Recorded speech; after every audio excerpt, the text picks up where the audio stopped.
Assalamualaikum warahmatullahi wabarakatuh. Sebelumnya, terima kasih sudah menyempatkan menonton video ini. Perkenalkan, nama saya Mary Andani, NIM S2018-1022, Prodi Hukum Keluarga Islam. Di sini saya akan menjelaskan tentang peradilan tata usaha negara serta penyelesaian sengketa tata usaha negara.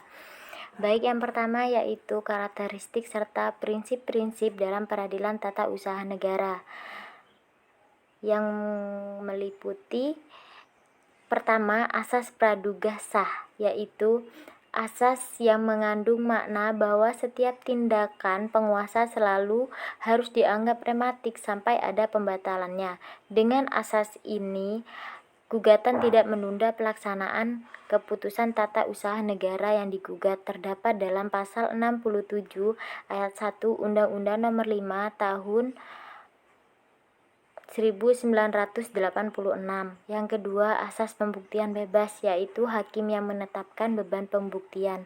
Hal ini berbeda dengan ketentuan pasal 1856 BW. Asas ini dianut pasal 107 Undang-Undang Nomor 5 Tahun 1986. Hanya saja masih dibatasi ketentuan pasal 100. Yang ketiga, asas keaktifan hakim, yang dimaksudkan untuk mengimbangi suatu kedudukan para pihak karena tergugat adalah pejabat tata usaha negara, sedangkan penggugat adalah orang atau badan hukum perdata. Penerapan asas ini antara lain terdapat dalam ketentuan pasal 58, 63, ayat 1, 2, 80, dan 85. Dan yang terakhir yaitu asas erga omnes, yaitu sengketa tata usaha negara adalah sengketa hukum publik. Dengan demikian, putusan pengadilan tata usaha negara berlaku bagi siapa saja, tidak hanya bagi para pihak yang bersengketa. Selanjutnya, organisasi peradilan tata usaha negara. Nah, dalam kaitannya, dalam suatu organisasi ada baiknya kita meninjau kembali struktur peradilan tata usaha negara itu sendiri secara sepintas.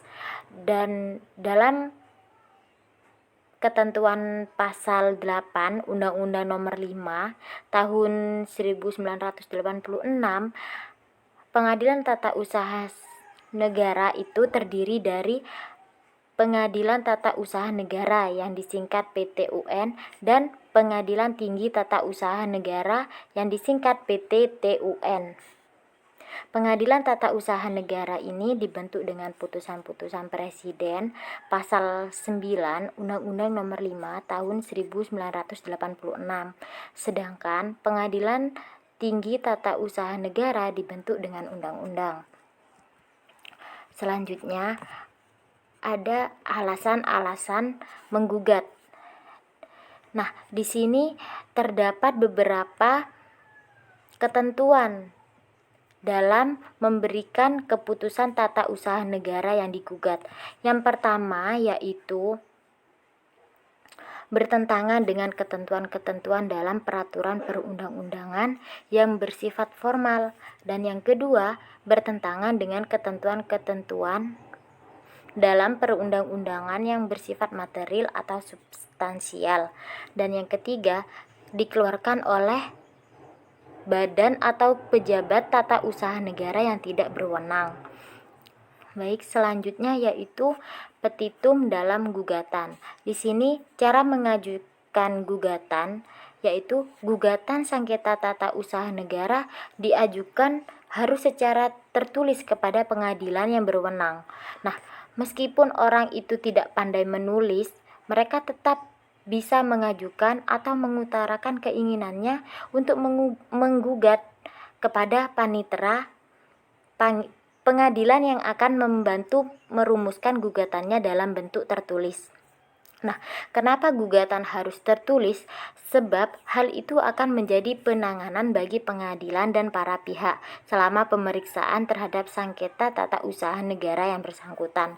Isi tuntutan dan petitum gugatan tata usaha negara sudah ditetapkan dalam Undang-Undang Peradilan Tata Usaha Negara, yaitu hanya berisi tuntutan pokok yang bermaksud agar keputusan tata usaha negara yang merugikan dirinya dinyatakan batal atau tidak sah. Baik, yang selanjutnya, hak gugat dari penggugat.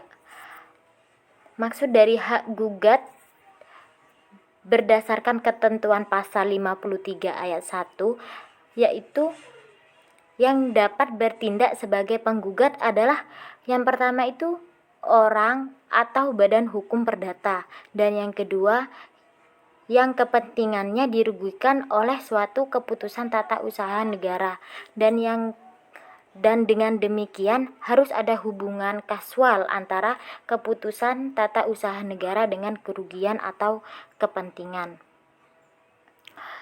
Baik, terima kasih. Itu saja yang dapat saya sampaikan. Mohon maaf apabila penyampaian saya kurang maksimal. Dan terima kasih untuk semuanya. Saya akhiri. Wassalamualaikum warahmatullahi wabarakatuh.